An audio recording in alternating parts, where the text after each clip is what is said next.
Margaret's Journey. From Betrayal to Triumph. Hello, my name is Margaret Thompson Williams. I'm 68 years old, and today I'm going to share with you the story that changed the course of my life forever. At 23, I discovered my husband's betrayal, in the worst possible way, and how it became the best thing that ever happened to me. But before I begin this journey of transformation, please hit the like button on this video right now and subscribe to the channel. And let me know in the comments where you're watching from. I get emotional knowing that my story is reaching hearts from different places. It was 1978. I was 23 years old and believed I had built the family of my dreams. How many women here recognize this feeling? We lived in a small town in rural Kansas, one of those places where everyone knows everyone. My husband, Robert, worked as a manager at the town's agricultural cooperative. We got married very young. I was 18 and he was 24. That's how things worked back then. Good girls from respectable families didn't stay single for long. We had 2 small children, Marcus, who was 7, and Jennifer, who was 5. I was what they called the perfect housewife.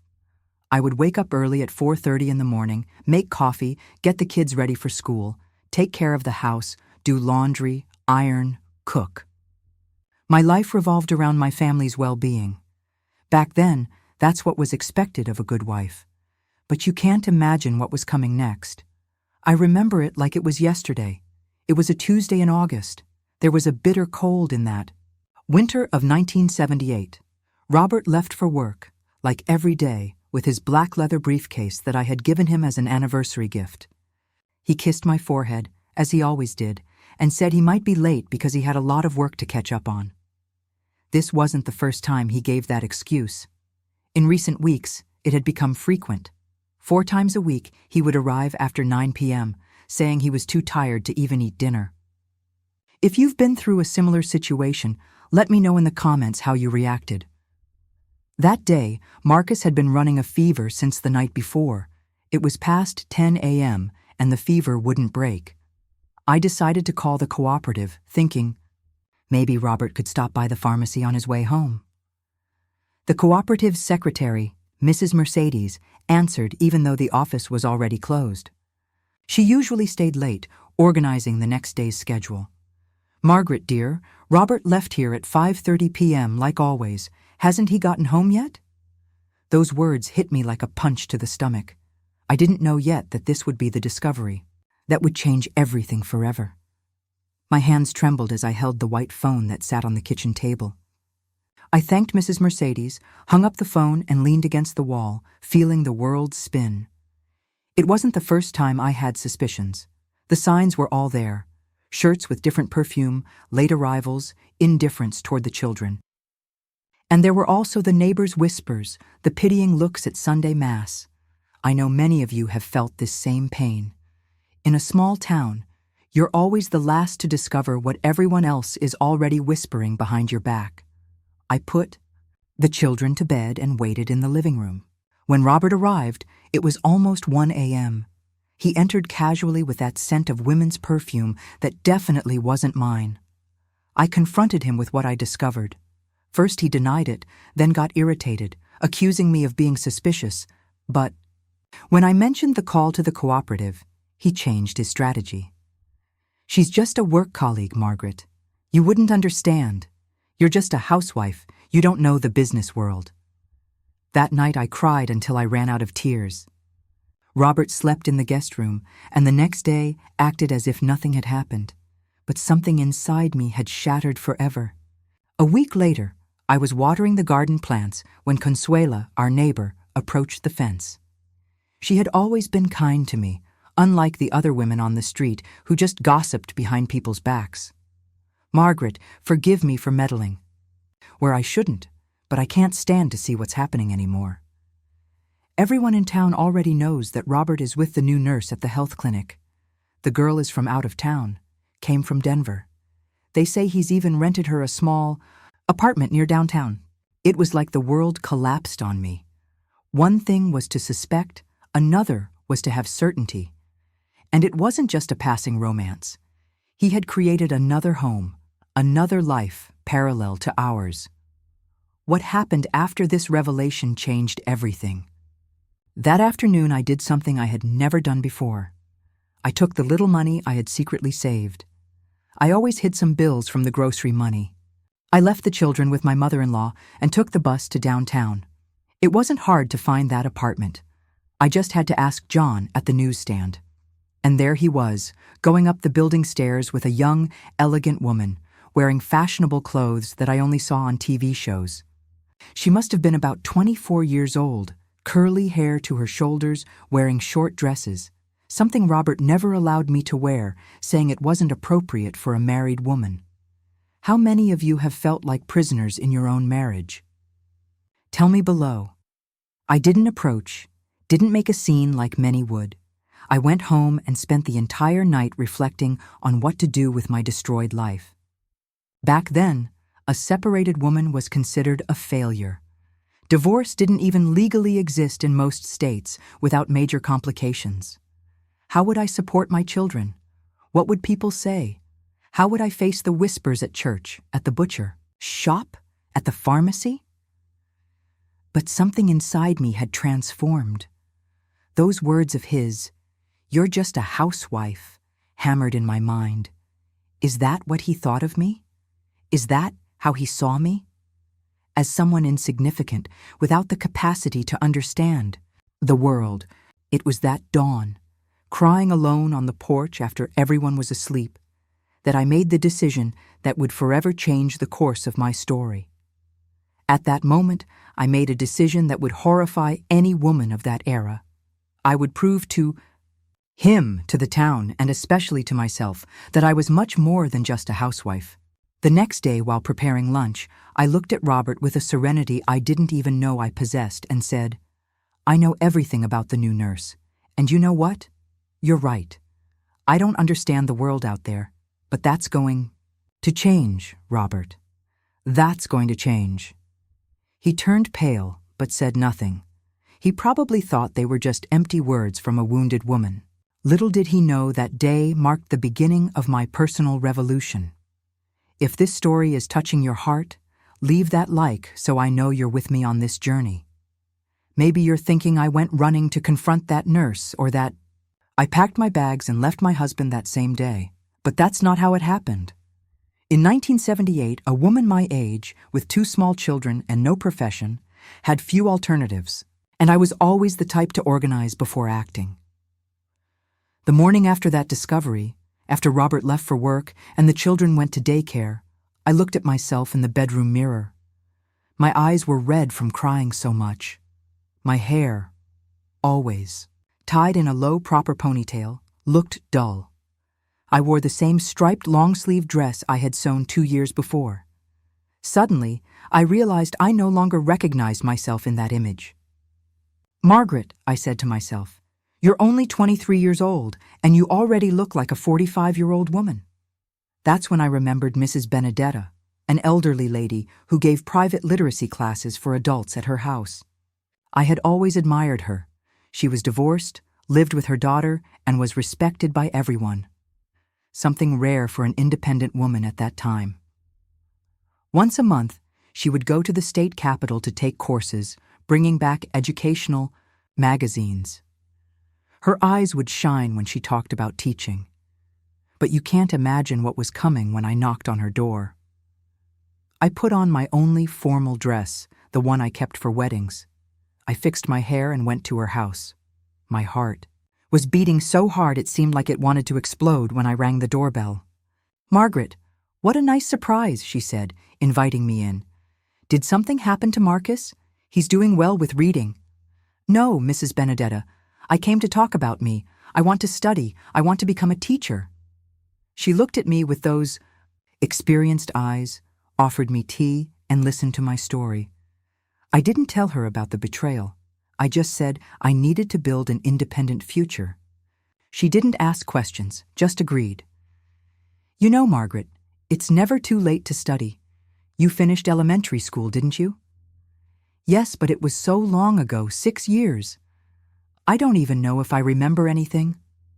"I'll help you. You can start by studying for your high school equivalency." If you're dedicated, in a year you'll be ready to take the entrance exam for the teaching program. She explained that there was a teaching college in the neighboring town, 22 miles from ours. It was possible to go and come back by bus on the same day. The course lasted 2 years.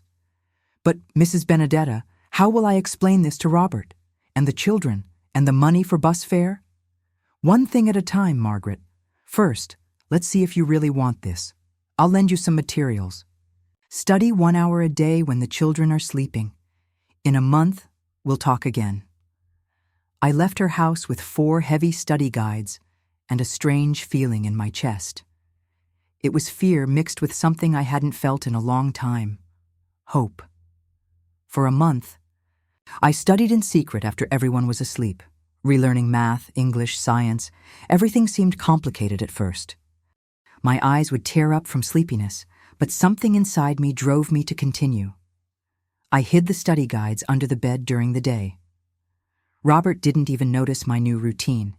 He continued arriving late, increasingly absent.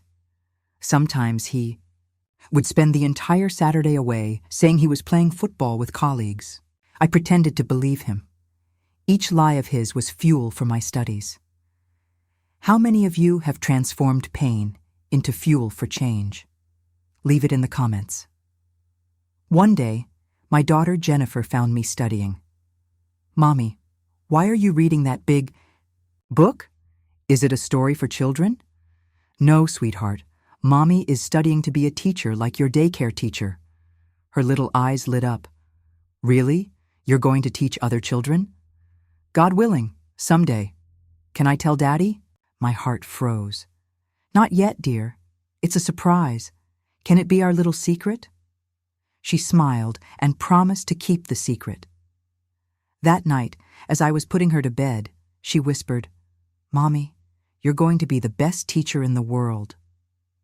Those words gave me strength to continue. When I went back to talk to Mrs. Benedetta a month later, she tested me with some questions. I was surprised to realize I remembered more things than I imagined. She smiled, satisfied. Margaret, you have potential.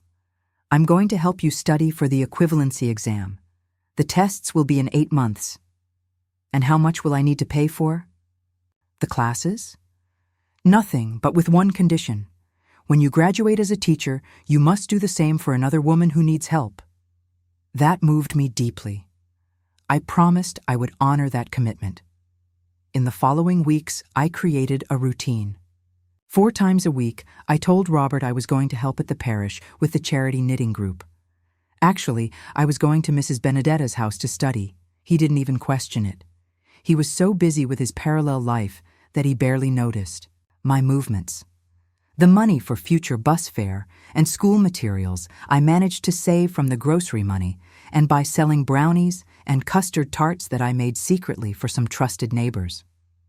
I saved every penny in an empty cocoa can that I hid inside the detergent box. Time passed, and with it my confidence grew.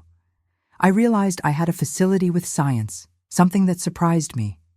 English was more difficult, especially grammar. Rules, but I worked twice as hard on those subjects. But the biggest challenge was yet to come. One night, 5 months after I started studying, Robert came home early and caught me with the study guides on the kitchen table. I closed them quickly, but it was too late. What is this, Margaret? What study guides are these? They're materials I'm using to help Marcus with his homework. I lied, feeling my face burn.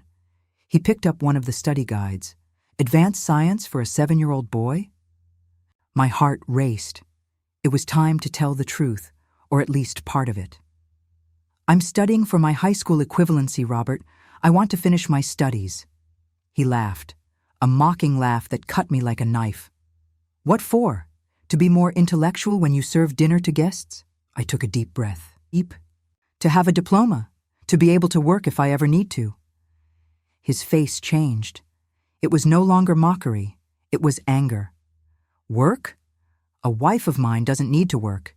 This is talk from Benedetta, isn't it? That meddling divorcee who thinks she's scholarly. It's not anyone's talk, it's my decision. He slammed the table, making the study guides jump. You are my wife. Your obligation is to take care of the house and children. I saw a vein pulse in his forehead, a sign that he was really furious. In other times, I would have backed down, apologized, promised to give up the idea, but something had changed in me in those months. I'm going to continue studying, Robert. I can be your wife and still have a diploma. He took a deep breath, as if trying to control himself. Then, his tone changed to something that tried to seem reasonable. Margaret, you don't understand how the world works. Nobody is going to hire a married woman without experience.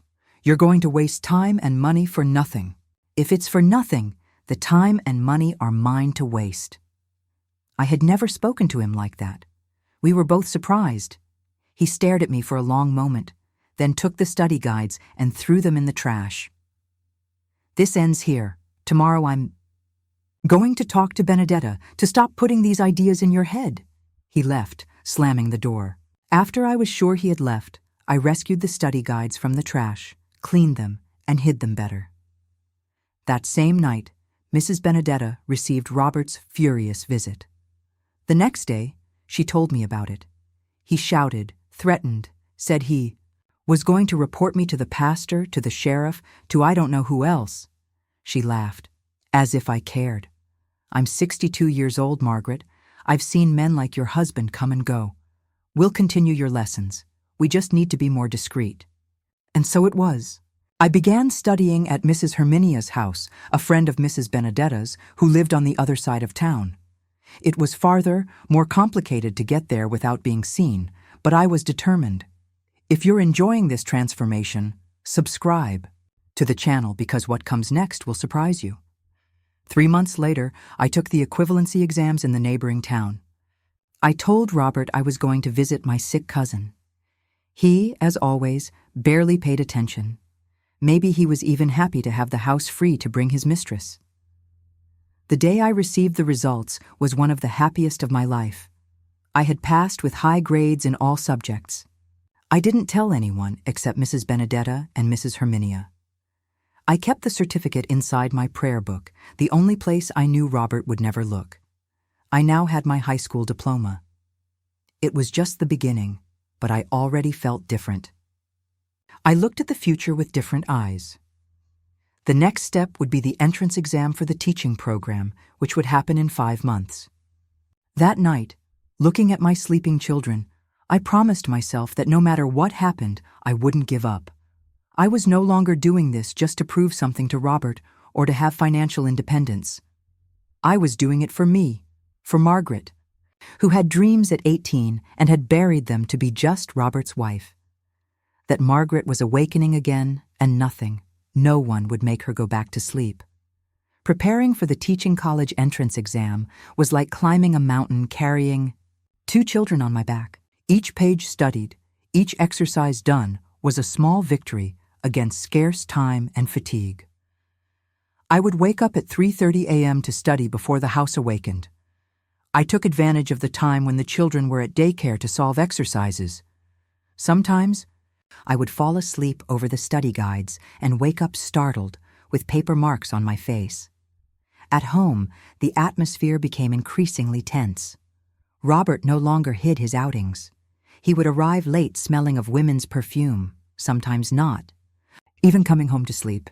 When questioned, he would look at me with that air of superiority and say, "A woman who respects herself doesn't question her husband, Margaret. You should occupy yourself more with the house and less with study guides."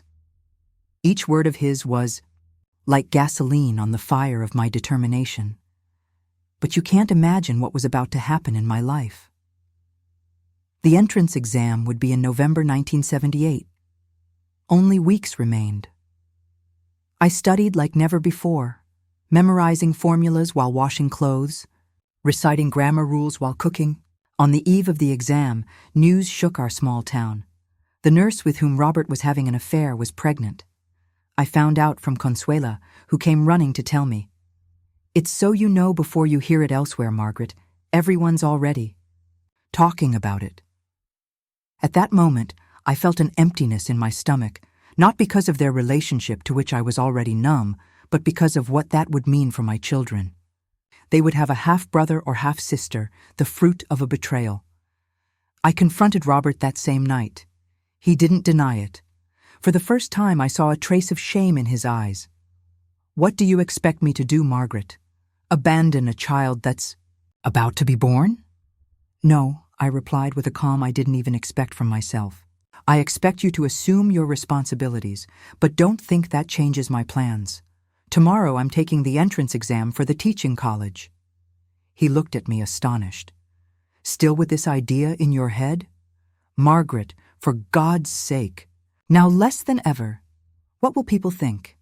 Robert's wife studying to be a teacher while he has a child with another woman. You want to be a laughingstock? What will people think?" I repeated his words slowly.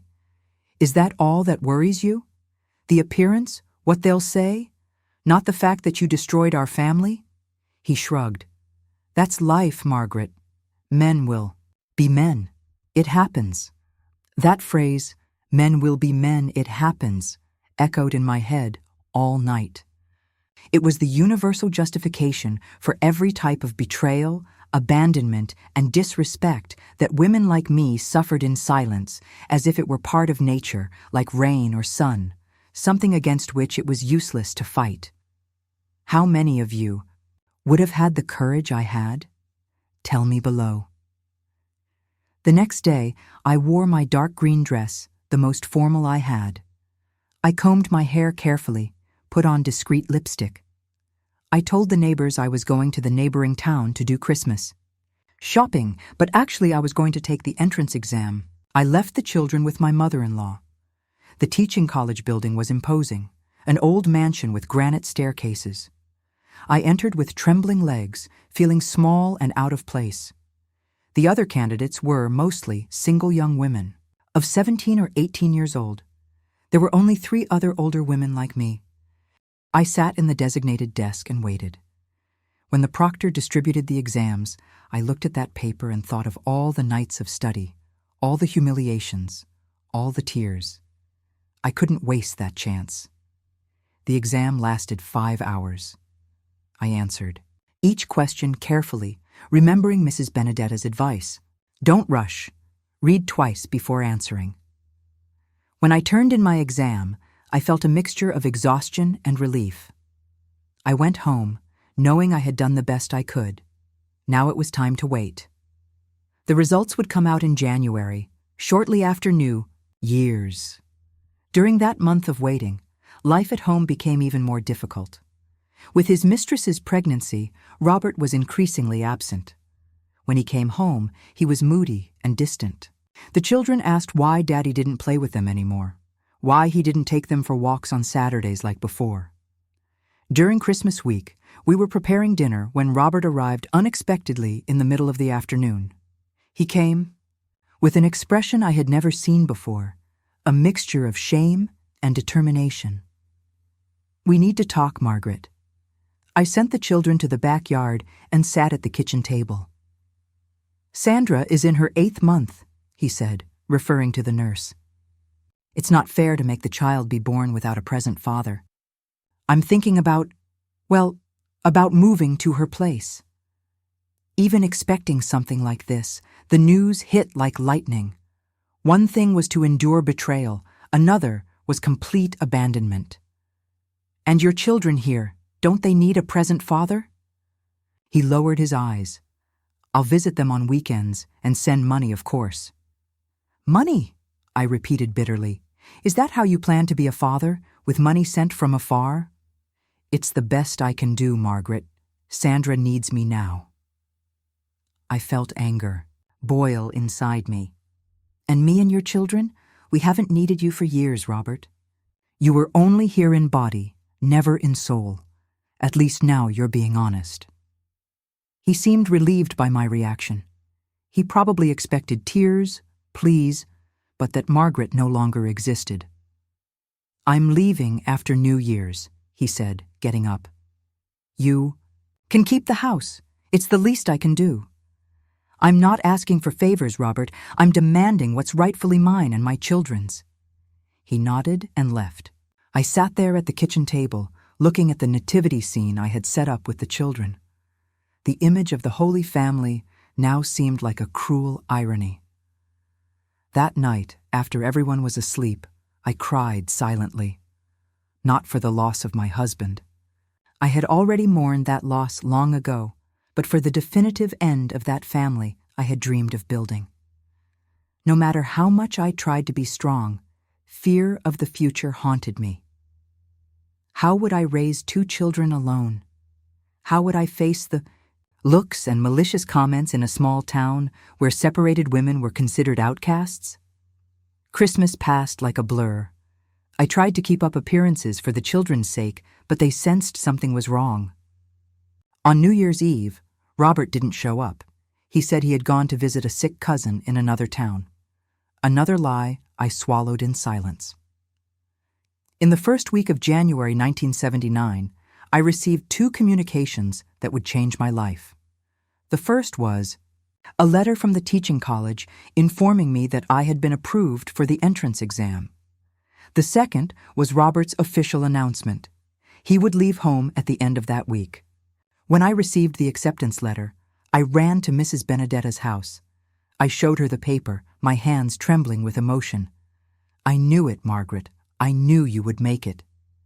And now, Mrs. Benedetta, how am I going to manage to study, take care of my children and the house all alone? She held my hands in hers. One day at a time, my child, one day at a time. That night, I told the children that I had been accepted to become a teacher. I also said, with a heavy heart, that Daddy was going to live in another house for a while. "Why, Mommy?" asked Jennifer with eyes full of tears. "Because sometimes adults need space, daughter, but he's still your father and will come visit you." Marcus, older and more perceptive, hugged me tight. "Don't cry, Mommy. I'll take care of you and Jennifer." Those words from a boy of only 7 years old broke my heart. It was I who should be taking care of them, not the other way around. 2 days later, Robert packed his bags and left without looking back. My hands trembled when I locked the door behind him. For the first time in my adult life, I was truly alone. But what happened next proved to me that I was stronger than I imagined. Classes at the teaching college would begin in March. I had 2 months to organize my life. The first step was to look for work. With only my high school equivalency certificate, my options were limited. I got a job as an assistant at Mr. Manuel's bakery, working part-time while the children were at daycare. The salary was minimum.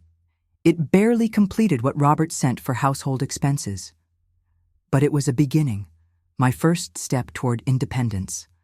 The following weeks were of adaptation. I would wake up at 4:30, prepare lunch, leave dinner. Ready? Get the children ready for daycare, go work at the bakery until noon, come home, do housework, help the children with homework, and at night, when they slept, I studied. On weekends, I washed clothes, did heavy cleaning, sewed to supplement income, and in the few free moments, tried to give attention to my children who missed their father. Robert appeared sporadically, brought expensive gifts, played with the children for a few hours and left, leaving a void that I had to fill with extra hugs and bedtime stories. In early March, when classes began, the routine became even tighter. 3 times a week, I took the 6 a.m. bus to the neighboring town, attended classes until 10:30 p.m. and returned on the last bus. On these days, I left the children with my mother-in-law. I would arrive home almost at midnight, exhausted, but with a feeling of accomplishment I had never experienced. At the teaching college, most of the students were young enough to be my daughter. At first, they looked at me with curiosity or condescension. Some teachers also seemed to doubt my ability, but they soon realized I wasn't there to play around. I studied with a determination that frightened people. Perfect grades, impeccable work, exemplary participation in class. I didn't allow myself to fail, couldn't fail. That was my only chance to build a different future for me and my children. Gradually, I earned the respect of teachers and colleagues. Some younger girls began to seek me out for help with studies. One of them, Valerie, became my friend. She was only 19 years old, but had a rare maturity for her age. "Margaret," she told me one day, "you're my inspiration. When I grow up, I want to be strong like you." I smiled without knowing how to respond. I had never seen myself as strong, just as someone trying to survive the best way possible. The first year of the course was the hardest.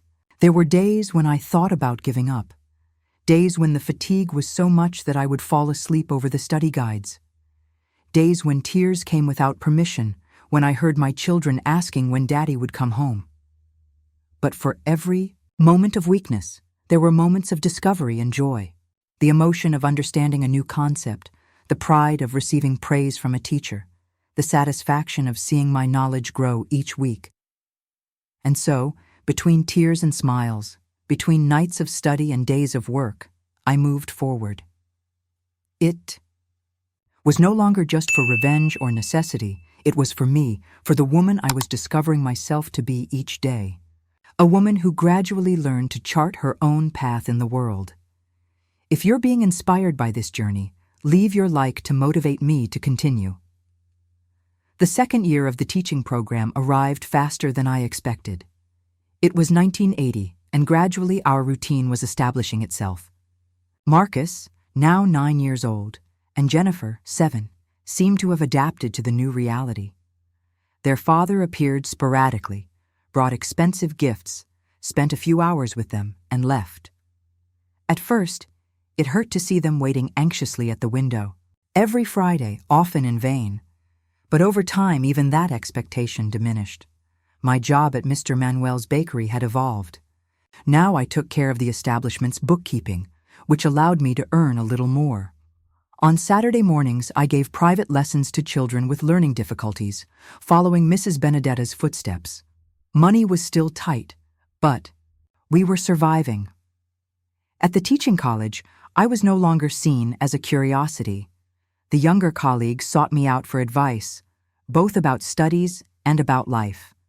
The teachers treated me with respect. Some even encouraged me to continue studying. "After graduation, you have potential for a college degree, Margaret," said the educational psychology teacher. A college degree, something that seemed like a dream too distant for the poor girl I once was. But now, after everything I had conquered, it was beginning to seem possible. It was in June of that year that the unexpected happened. I was in the classroom presenting a work on literacy methods when I saw a familiar face entering discreetly and sitting in the back of the room. My heart raced. My hands began to tremble. It was Robert. What was he doing there? Why had he come looking for me at school? 1,000 questions arose in my mind, but I maintained my composure and finished my presentation.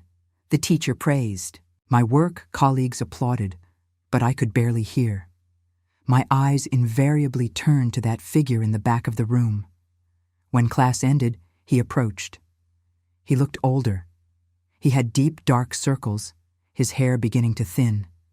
He wore that brown suit I had helped choose years before. "You were great up there," he said with a shy smile that didn't match the Robert I knew. "I always knew you were intelligent." "What are you doing here, Robert?" I asked directly while putting my books in my bag. "I needed to talk to you. It's important."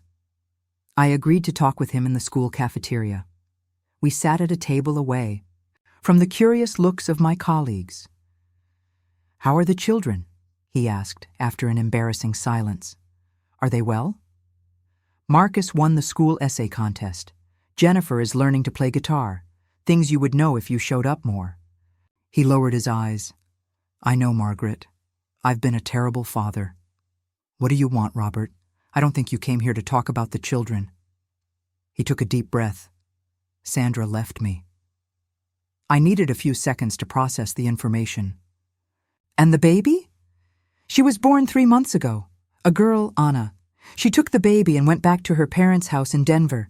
Said she can't stand small-town life anymore, that she regretted leaving her job in the big city to follow me." I couldn't help an ironic smile. "So she discovered who you really are." He seemed hurt by my words but didn't retort. He just nodded. as if he agreed. I was transferred from the cooperative, he continued. I'm going to the branch in Portland. It's a promotion, actually. And what do I have to do with this? I wanted to know if you and the children would like to come with me. We can start over, Margaret, in a big city. Nobody knows our story. I can rent a good house. You can finish your studies there. I looked at him incredulously. After everything he had done, after destroying our family, abandoning the children, humiliating me countless times, he expected me to simply go back to him as if nothing had happened. Are you serious, Robert? Do you really think we can simply start over? And what happens when another young, pretty nurse appears in Portland? Will we have to start over again? I've changed, Margaret. I learned my lesson. No, Robert, you haven't changed. You're just alone and scared. And you know what's ironic? A year ago, I would have accepted your proposal. I would have dropped everything and gone with you, just to keep the family together, to give my children a present father. But now I know I deserve more. He seemed genuinely surprised by my response. In his mind, he probably imagined I would be anxious to go back to him, to have back the security that a husband provided. What happened to you, Margaret? You're different. What happened is that I discovered who I am, Robert. I discovered that I can raise my children alone, that I can study, work, have my own dreams, that I don't need a man who treats me like a disposable object, who trades me for the first pretty girl who appears. But what about the children? They need a father.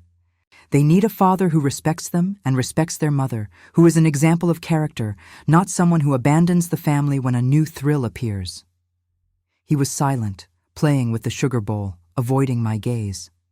For the first time, I saw Robert without that arrogant posture, without that air of superiority. He seemed small, fragile. I still love you, Margaret, he finally said in a low voice. Those words that would once have made my heart race now sounded empty. I felt no anger, no joy, no sadness, just a tranquil indifference. No, Robert, you don't love me, never loved me. What you feel is fear of being alone. It's different. I finished my coffee, took my bag, and stood up. I'm going to miss the bus if I don't go now. The children will be happy to see you this weekend, if you want to show up. He nodded, without strength to argue. I left him there, sitting alone in the cafeteria, and walked to the bus stop. A strange feeling took hold of me. It wasn't exactly happiness or victory. It was like an enormous weight had lifted from my shoulders, like I had finally closed a painful chapter of my life. On the bus, looking at the night landscape through the window, I reflected on how much everything had changed in such a short time. A year and a half before, I was an insecure housewife who defined herself only as Robert's wife, the mother of his children. Now I was Margaret, student, worker, mother, and a woman who discovered her own strength. Robert showed up at our house the following Saturday, as I had suggested, brought gifts for the children, spent the day with them, took them to play ball in the field like he used to. That night, when I put them to bed, Marcus asked me, "Mommy, is Daddy going to come back to live with us now?" "No, son. Your father is going to move to another city because of his work, and we're going with him." I hesitated for a moment. "No, dear. We're going to stay here. You'll continue at the same school with the same friends. I'm going to finish my course to be a teacher, but Daddy will come visit whenever he can." He was silent, absorbing the information. Then, to my surprise, he said, "I prefer it this way, Mommy. When Daddy lived here, you cried a lot. Now you smile more." That observation, coming from a 9-year-old child, moved me deeply. My children perceived much more than I imagined. Robert moved to Portland the following week, promised to visit once a month, and send money regularly for the children's expenses. At first, he kept his promise. Later, visits became more spaced out. Eventually, we learned from acquaintances that he had married again, a young woman from a good family, daughter of a businessman in the region. Life followed its course. My days were filled with work, study, and caring for the children. There, Was no time to feel loneliness or self-pity. Each small conquest was celebrated. A good grade at school, a promotion at work, the first time I managed to save money to buy a new dress. At the end of 1980, when the school year was ending, I received a proposal that would change the course of my life again. The principal of the school where my children studied called me for a conversation. "Margaret, we need an assistant teacher for next year. I know you haven't graduated yet, but your reputation at the teaching college is excellent. The teachers speak very highly of you. Would you like to consider the position? The salary isn't much, but it would allow you to leave the bakery and dedicate yourself more to your studies." I could barely believe what I was hearing. It was a golden opportunity to work in a school even before graduating.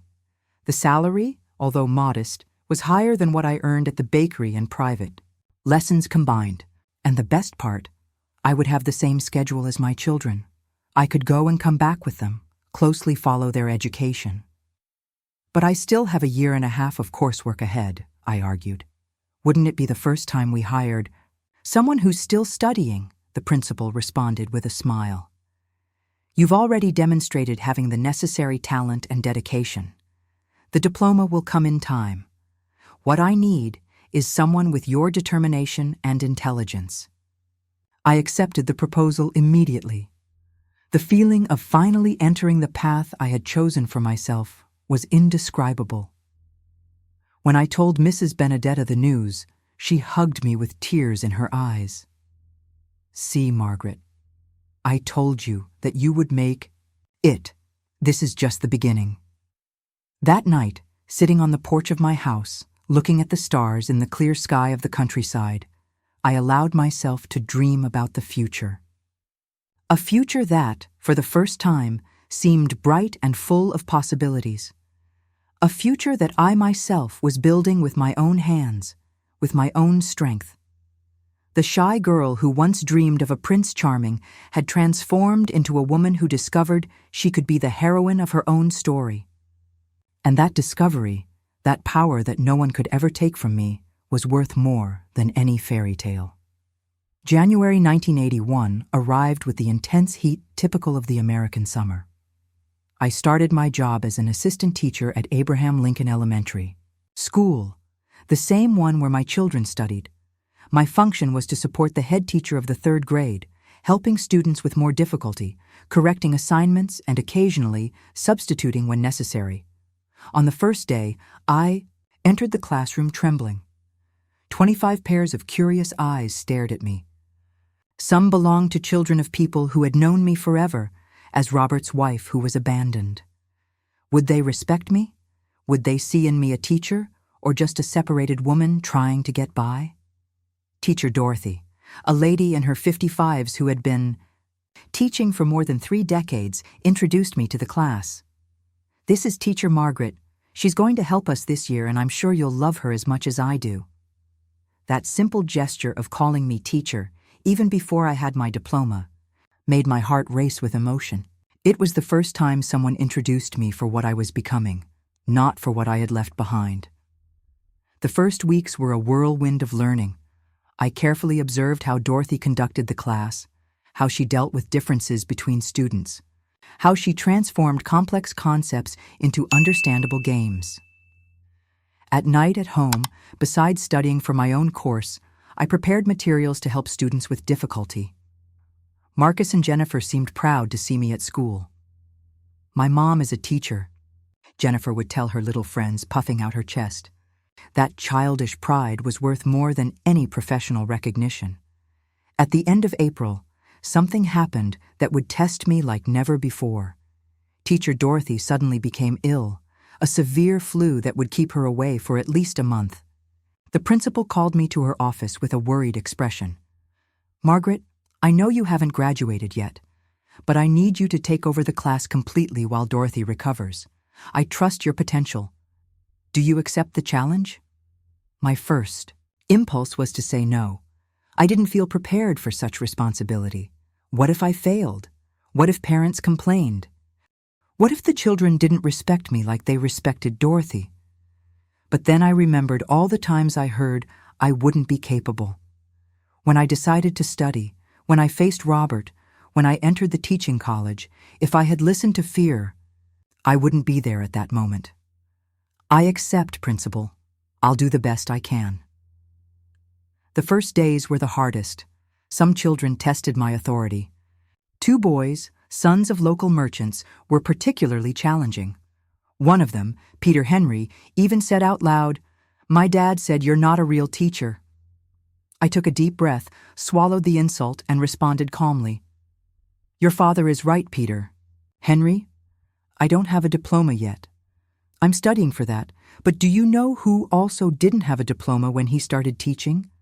Our school's namesake, Abraham Lincoln. He was a lawyer and became one of America's greatest educators through his speeches and writings. Sometimes, what makes a teacher isn't a paper on the wall, but the desire to help others learn." The class fell silent. Peter Henry lowered his eyes, embarrassed. From that day on, the provocations diminished. I worked double, prepared classes, corrected assignments, studied for my own course, took care of my children and the house. Many nights I slept only 3 or 4 hours, but each small victory renewed my strength. A student who finally understood a difficult lesson, a smile of approval from the principal, a loving note from a mother thanking for her child's progress. When Dorothy returned, a month and a half later, she found a disciplined class advanced in content.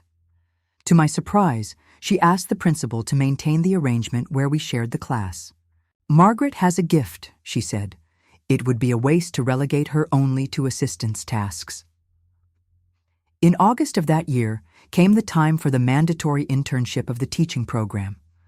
Normally, it would be necessary to find a different school to do it, but the principal got special authorization for me to fulfill the hours at the same place where I already worked. It was a blessing. I wouldn't need to commute. I could better balance the schedules. The second semester of 1981 was one of consolidation. At school, I was already treated as an effective teacher, even though I was still officially an assistant. In the teaching program, my professors began to talk about possibilities after graduation. "You should consider a college degree, Margaret," insisted the philosophy of education professor. "With your potential, you could do much more." The idea both scared and seduced me. It was an almost impossible dream for a separated woman with 2 children living in a small town. But if I had gotten this far, overcoming all obstacles, why not continue dreaming? In September, I received news that changed the course of my story again. Lincoln Elementary School in the neighboring city, the largest in the region, was opening a competition for permanent teachers. It was a renowned institution with better salaries and working conditions. The application required only the certificate of completion of the 2nd year of the teaching program, which I already had. I hesitated to apply. It would mean traveling, every day to work, reorganizing our entire routine. And there was fear. What if I wasn't approved? Was I prepared to compete with more experienced teachers, many already graduated for years? It was my daughter Jennifer, then 8 years old, who gave me the push I needed. She found me looking thoughtfully at the application form, sitting at the kitchen table. "Go for it, Mommy," she said simply. "You always tell us we should try, even when we're scared." That childish wisdom touched me deeply. I really said that to my children. How could I teach them to have courage if I myself backed down from challenges? I applied for the competition. I studied like never before in the following weeks, taking advantage of every free minute. The exams would happen in December. A written one on specific knowledge, one on teaching methods, and a practical class for an examining board. Do you want to know how this story ends? Then leave your like and subscribe to the channel. On the day of the first exam, I woke up before dawn. I took the first bus to the neighboring city with my stomach churning with nervousness. The place was full of candidates, most younger than me, recently graduated, full of energy and confidence. I sat at the designated desk, took a deep breath, and concentrated on the questions. To my surprise, The exam seemed easier than I expected. The years of intense study, the nights hunched over study guides, the practical classes, everything had prepared me better than I imagined. I left with the feeling that I had done well. The teaching methods exam, a week later, followed the same pattern. The questions about teaching methods, child psychology, lesson planning, topics I already dealt with daily, flowed naturally. Daily practice combined with theoretical study was bearing fruit. The practical class, the final stage, would be the biggest challenge. I received the topic a week in advance, teaching division to fifth graders. I spent days preparing the material, rehearsing at home for my children, refining each explanation. On the big day, I entered the room where 5 evaluators were waiting for me. I set up my teaching materials, colored poster boards, wooden blocks I had painted, a box of candies, to exemplify divisions, and began. The designated 20 minutes passed like lightning. When I finished, I was sweating cold, but I was certain I had given my best. The results would only come out in February of the following year. I returned to my routine, trying not to think too much about it. The end of the school year was approaching. There was a lot of work to do. At school, we organized a small Christmas party. The children presented plays, sang Christmas songs, parents attended proudly. Among them, to my surprise, was Robert. It had been months since we had seen him.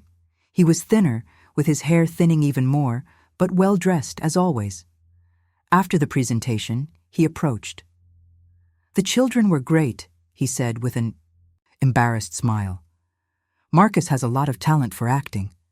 "Yes, he rehearsed a lot," I replied politely. I no longer felt anger or hurt, just a strange indifference. It was as if Robert were a character from a story I had read long ago.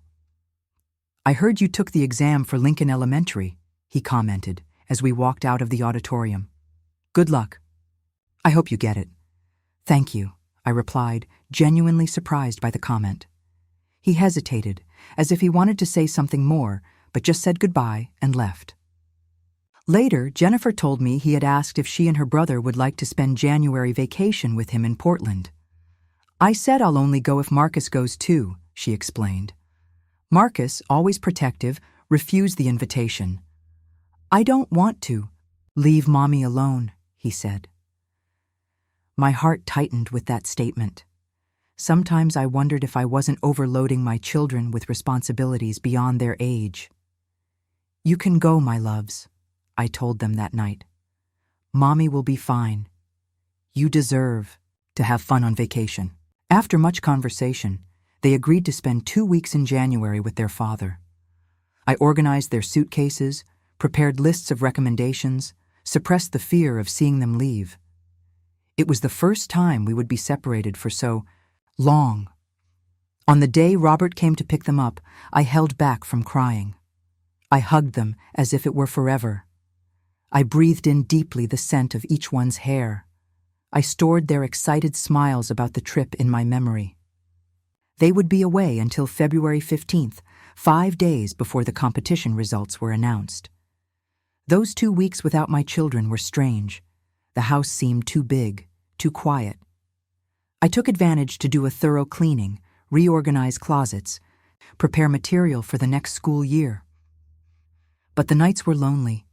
I realized that amid all the rush of recent years, I had never really stopped to confront loneliness. And today, at 68 years old, I look back and thank that betrayal, because it was what showed me who I really was underneath that submissive housewife. If you're going through something similar now, remember, sometimes life needs to break us to show us what we're made of. This story is for all women who once felt small, who thought they had no value, who believed they needed someone to be complete. You are stronger than you imagine. You are capable of rebuilding your lives as many times as necessary. And you, what would you do in my place? How many of you have already transformed a betrayal into an opportunity to start over? Tell your story in the comments, because every woman who rises inspires others to do the same. If this story touched your heart, leave your like, subscribe to the channel, and share with other women who need to hear that they are capable of anything. Until next time, and remember, you are the heroines of your own stories.